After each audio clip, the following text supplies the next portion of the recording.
अस्सलामुअलैकुम बच्चों, हम चैप्टर 11 के MCQs करने जा रहे हैं।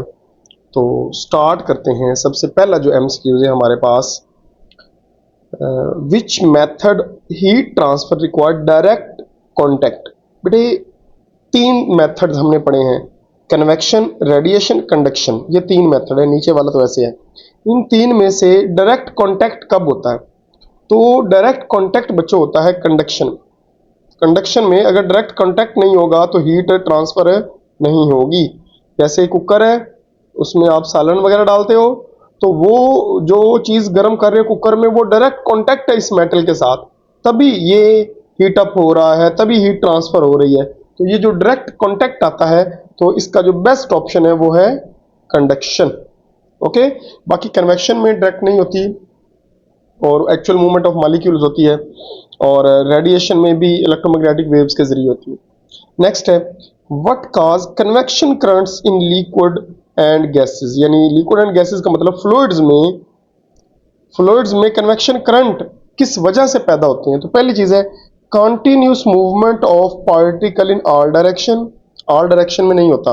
ये होता क्या असल में कि जो वार्म रीजन होता है वो राइज अप करता है, और जो कोल्ड रीजन होता है वो सिंक करता है। तो वार्म नीचे से ऊपर जाएगा, वार्म, ओके, और कूल्डर ऊपर से किधर आएगा?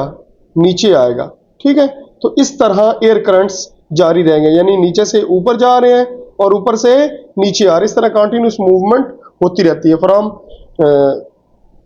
From rising to sinking.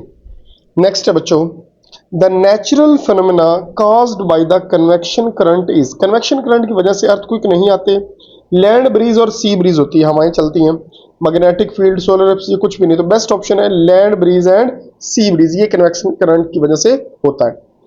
How does heat transfer occur through radiation. Radiation के जरिए हीट ट्रांसफर मैंने बताया electromagnetic wave, simple definition, without needing medium, हमें किसी भी मीडियम की जरूरत नहीं होती।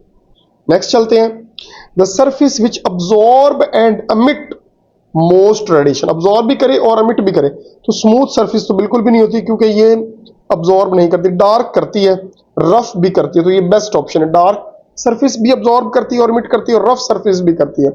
स्मूथ और शाइनी सरफेस जो वो रिफ्लेक्ट करती है वो अब्सॉर्ब नहीं करती। इसी तरह ट्रांसपेरेंट भी पास होने देती है, पॉलिश सरफेस जो होती है वो भी रिफ्लेक्ट करती है।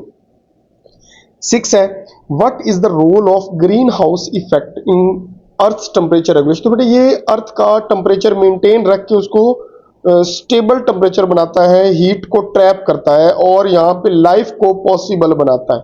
ओके, तो टेम्परेचर बढ़ाता है अर्थ का, यूं कह लो एक खास हद तक।